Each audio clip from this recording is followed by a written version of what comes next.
Alright, so as we can see, I've been working pretty hard on this project, but one of the things I wanted to do is make a little water feature over here. And one thing that people aren't very good at doing is making water features like this. So there's a couple mistakes here. First off, depth. You really need depth, because otherwise it's not going to look very realistic. You wouldn't have a flat lake. It's just, that's not how lakes work, that's not how they form. Preferably you'd have more depth than this, but since it's a pretty shallow kind of enclave, you don't really need it that much. Another thing you need to do is mixing. You'll see a lot of grayscale mixing in most of my stone areas. What you'll want to do is kind of just to add more depth to it. I'll take a grayscale pattern. So normally it's just some sort of concrete powder, maybe some actual concrete, andesite, gravel, cobblestone, stone, some dead coral if I really wanted. Sometimes I also use, sometimes I use cracked stone bricks or a granite. This time I'm gonna put in some, my gosh, I forgot the name of the block. The one that looks like TV static. Dang, I'm already forgetting. Let's see. Oh, yeah, it's diorite. So I take that diorite too. So it's going to be in our grayscale pattern here. I'm just going to kind of mix it in.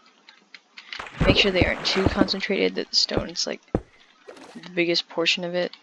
Just to make it so there's something that the eyes can kind of divide against the rest of it. Let's see, what have we not used? We haven't used much of the powder. Make sure not to put the powder next to the water, because, you know, hardens. I'm gonna kind of mix in more of the gravelly type into the water. It's kind of what you'd find, like eroded rock. Just got pushed all the way to the end.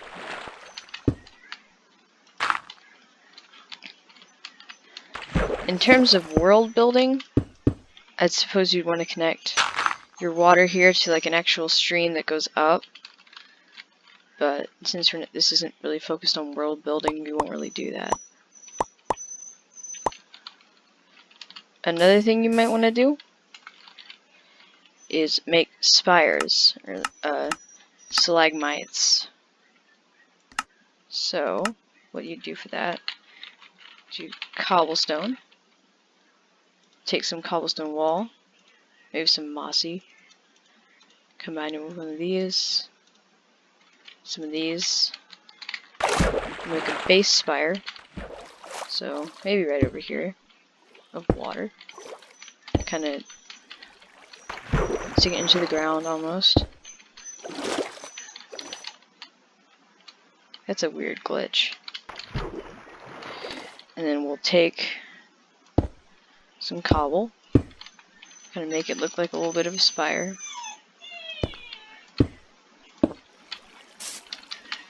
And we'll repeat that so it doesn't look weird.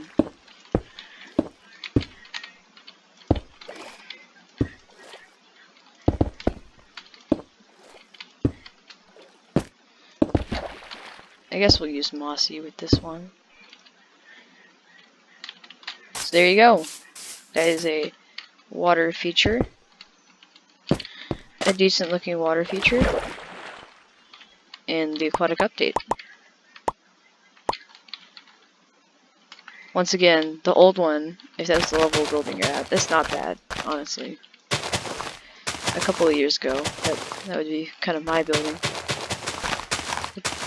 But now you want to just kind of form that in with the land. Extend out the river back there.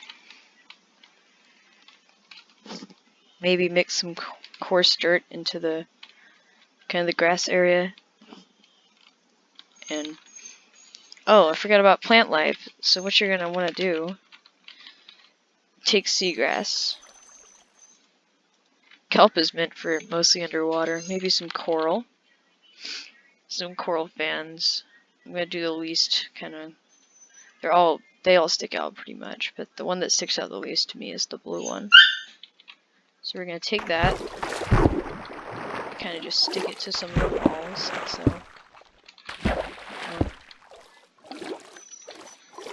Put some seagrass.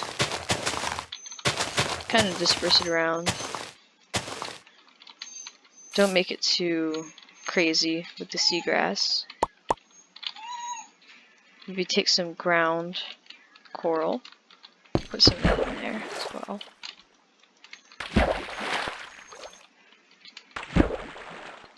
And might want to add some fish in there too, actually. So what you're going to want to do is use fish in buckets, because they won't despawn.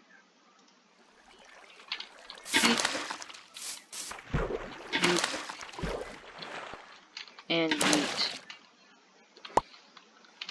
So there you go. Oh dang.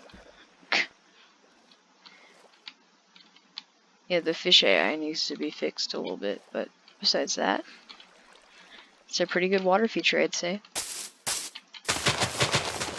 And then you just blend it in, and boom. Dang, they're hopping. Okay. Stop. Okay. It's gonna be distracting. There you go.